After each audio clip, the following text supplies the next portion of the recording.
తెలంగాణ రాష్ట్రానికి కేంద్ర బడ్జెట్లో అసలు ఏం దక్కలేదనేటువంటి మాట అయితే బాగా వినబడతా ఉంది. బీఆర్ఎస్ పార్టీ, కాంగ్రెస్ పార్టీ రెండు పార్టీలకు సంబంధించినటువంటి లీడర్లు అయితే దుయ్యబడుతున్నటువంటి సందర్భం చూస్తూ ఉన్నాం. మనతో పాటుగా బీఆర్ఎస్ పార్టీ సీనియర్ నాయకులు, తెలంగాణ ఉద్యమకారుడు శ్రావణ్ దాసోజీ ఉన్నారు. సార్, కేంద్ర బడ్జెట్ని అయితే చూడడం జరిగింది. కేంద్ర బడ్జెట్ని చూస్తే ఏమనిపిస్తుంది? తెలంగాణ విషయంలో కేంద్రంకి ఎలాంటి చిత్తశుద్ధి కనబడతా ఉంది? తెలంగాణ పట్ల పరిపూర్ణమైనటువంటి ఒక వివక్ష కేంద్ర ప్రభుత్వం చూపెట్టినట్టుగా భావించవచ్చు. పక్కనే ఉన్నటువంటి అంటే ఒక రాష్ట్రం రెండు ముక్కలు అయిపోయింది. ఒక ముక్కకేమో 25,000 కోట్లు ఇచ్చి ఇంకో ముక్కకు కనీసం 25 పైసలు కూడా విదిలించకపోవటం అనేటువంటిది బాధ కలిగించే అంశము. ఇది తెలంగాణ ప్రజలకు అవమానము, తెలంగాణ ప్రజల పట్ల, తెలంగాణ రాష్ట్రం పట్ల పూర్తి స్థాయి వివక్ష అని చెప్పి నేను భావిస్తూ ఉన్నాను. ఒకటి. రెండవది, ఇవాళ most high performing state Telangana.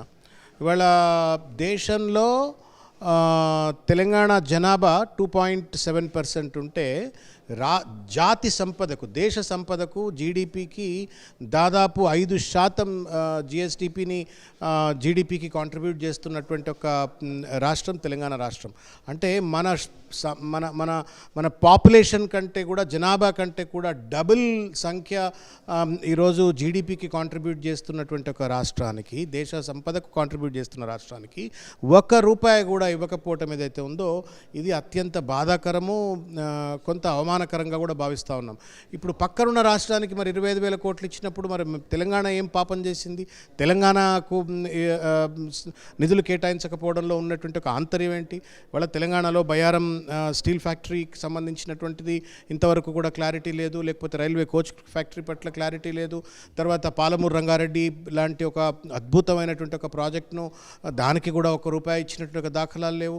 వాళ్ళ విభజన చట్టంలో పొందుపరిచిన అనేక అంశాలను ఇవాళకి కూడా విస్మరించిన తర్వాత కనీసం పక్క రాష్ట్రానికి ఇచ్చినప్పుడైనా సరే, వాళ్ళకి 25,000 కోట్లు ఇస్తున్నాం, వీళ్ళ కనీసం 10,000 కోట్లని ఇద్దాం, 15,000 కోట్లని ఇద్దాము, లేకపోతే వీళ్ళ ప్రాజెక్టులకు పోలవరం కంప్లీట్ చేస్తా అని చెప్పని పార్లమెంట్ సాక్షిగా చెప్తారు.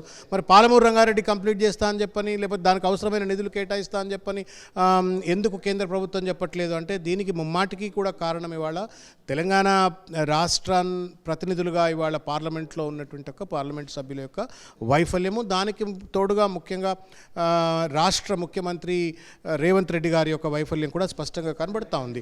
ఈ గత 6-7 నెలలుగా కనుక చూసినట్టయితే అనేక సందర్భాలలో నరేంద్ర మోడీ గారిని కలిసినారు, అమిత్ షా గారిని కలిసినారు, రిప్రజెంటేషన్లు ఇస్తున్నట్టుగా హెక్టిక్ డే అని చెప్పని పెద్ద ఎత్తున ప్రచారాలు చేసుకున్నటువంటి ఒక సందర్భాలు చూసినాం. మరి ఇంత పెద్ద ఎత్తున హెక్టిక్గా ఉంటూ పెద్ద ఎత్తున ప్రతిపాదనలు పంపినప్పటికీ కూడా కేంద్రం ఎందుకు ఇవాళ ₹1 కూడా ఇవ్వలేదు? ఇది తెలంగాణ సమాజం ప్రయత్నం మేము చేశాము, ప్రధానమంత్రిని పలుమార్లు కలిసామని తెలంగాణ రాష్ట్ర ముఖ్యమంత్రి రేవంత్ చెప్తున్నటువంటి మాట. పలుమార్లు కలిసినా కానీ మాకు కనీసం ఎక్కడ పెడచెవన పెట్టినటువంటి పరిస్థితి కనబడుతుందని చెప్తున్నారు వాళ్ళు. ఇప్పుడు రేవంత్ రెడ్డి గారు ఎందుకు సమాధానం చెప్పవలసిన అవసరం ఉంది అంటే, గతంలో కేసీఆర్ గారు నరేంద్ర మోడీ గారితో, కేంద్ర ప్రభుత్వంతో సయోధ్య తర్వాత సానుకూల వాతావరణంతో సత్సంబంధాలు నెలకొల్పలేదు. మేము వచ్చిన తర్వాత కేంద్రంతో సత్సంబంధాలు నెలకొల్పుతున్నామని చెప్పినటువంటి ఒక రేవంత్ రెడ్డి గారు, ఆ సత్సంబంధాలు నెలకొల్పినటువంటి ఒక రేవంత్ రెడ్డి ఎందుకు ఇవాళ ₹1 కూడా సాధించలేకపోయినారు అని తెలంగాణ సమాజానికి సమాధానం చెప్పాలా? ఒక పక్కన కేసీఆర్ గారిపైన బట్టగాల్చి మీద వేసే ప్రయత్నం చేసినారు. ఆయన మోడీ గారితో కొట్లాడుతున్నారు కాబట్టి ₹1 రాలేదన్నారు. మరి మీరు కొట్లాడతలేరు, సయోధ్యగా ఉన్నారు, సన్నిహితంగా ఉన్నారు, ఆప్యాయతతో ఆత్మీయతతో ఉన్నారు. ఉన్న తర్వాత మీరెందుకు ఇవాళ ₹1 కూడా సాధించకరాలేకపోయినరు అనేటువంటి ముమ్మాటికి రాష్ట్ర ప్రభుత్వం యొక్క వైఫల్యం, ముఖ్యమంత్రి గారి వైఫల్యం. ఇవాళ అటు బీజేపీ 8 పార్లమెంట్ సభ్యులు, కాంగ్రెస్ 8 పార్లమెంట్ సభ్యులు, ఈ ఇద్దరు కూడా పార్లమెంట్లో ఏం చేస్తూ ఉన్నారు? ఎందుకు కనీసం మీరు పార్లమెంట్ బడ్జెట్ చదువుతున్నప్పుడు మాకు డబ్బులు ఇవ్వట్లేరు అని చెప్పని కనీసం ప్రొటెస్ట్ కూడా చెప్పేటువంటి ఒక పరిస్థితిలో లేరు, బలహీనమైన స్థితిలో ఉన్నారు అని అంటే ఇది తెలంగాణ సమాజానికి గండిగొట్టేటువంటి ఒక ప్రయత్నం, నష్టపరిచేట ఒక ప్రయత్నం. ఇది తప్పనిసరిగా తెలంగాణ సమాజం వీళ్ళందరూ చేస్తున్నటువంటి ఒక అలసత్వ వైఖరిని, తర్వాత మూర్ఖత్వ, బలహీన వైఖరిని తప్పనిసరిగా ఎండగడుతుంది. క్వశ్చనర్కి సంబంధించినటువంటి ప్రశ్నోత్తరాల సమయంలో స్పీకర్ ముందు నిరుద్యోగము అలాగే జాబ్ క్యాలెండర్కి సంబంధించినటువంటి అంశాలను బీఆర్ఎస్ పార్టీ ఎమ్మెల్యేలు లేవనెత్తేటువంటి ప్రయత్నం చేస్తే వాటిని తీసుకున్నటువంటి సందర్భాన్ని కూడా చూస్తా ఉన్నాం. నిరుద్యోగుల విషయంలో ప్రభుత్వం చిత్తశుద్ధిని ఎట్లా చూడవచ్చు? అంటే వాస్తవంగా నిరుద్యోగుల విషయంలో ఈ ప్రభుత్వం పరిపూర్ణమైనటువంటి ఒక అవగాహనతో కానీ, లేకపోతే మనం ఎంపతి అంటాం ఇంగ్లీష్లో, లేకపోతే సహానుభూతి, ఈ సహానుభూతి అనేటువంటిది లోపించింది. ఎన్నికల సందర్భంలో వాళ్ళ ఓట్లు దండుకోవడం కోసం ఏదైతే ఉత్సాహంతో నిరుద్యోగుల సమస్యలు పరిష్కరిస్తామని చెప్పని యూత్ డిక్లరేషన్స్ చేయటం కావచ్చు, నిరుద్యోగ భృతి ఇస్తామని చెప్పని కావచ్చు, జాబ్ క్యాలెండర్ ఇస్తామని చెప్పని కావచ్చు, ఇట్లా 2 లక్షల ఉద్యోగాలు భర్తీ చేస్తామని చెప్పని పెద్ద ఎత్తున వాళ్ళని మభ్యపెట్టిన తర్వాత అధికారంలోకి వచ్చిన తర్వాత ఓ చిన్న పరీక్షను పోస్ట్పోన్ చేయడానికి కోసం వాళ్ళు రోడ్ల మీదకి వచ్చి నిరసనలు తెలుపవలసిన అవసరము, ధర్నాలు తెలుపవలసిన అవసరము. దురదృష్టం, తెలంగాణ ఏ నిరుద్యోగుల ఓట్లతో అధికారంలోకి వచ్చినటువంటి ఒక రేవంత్ రెడ్డి గారు ఆ నిరుద్యోగుల పట్ల ఇవాళ ఒక అలసత్వమైనటువంటి ఒక వైఖరితో, ఒక తూలనాత్మకమైనటువంటి ఒక వైఖరితో ఇవాళ వ్యవహరిస్తూ ఉన్నారు.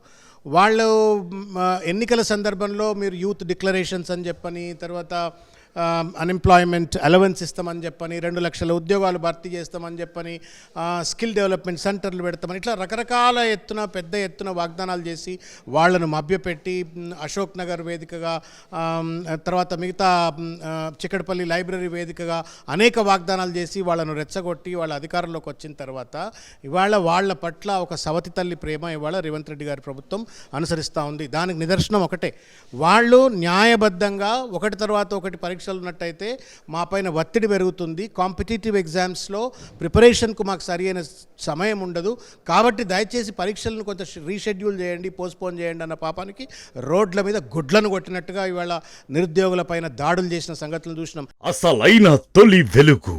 ఫాలో వాట్సాప్ @తొలి వెలుగు అఫీషియల్.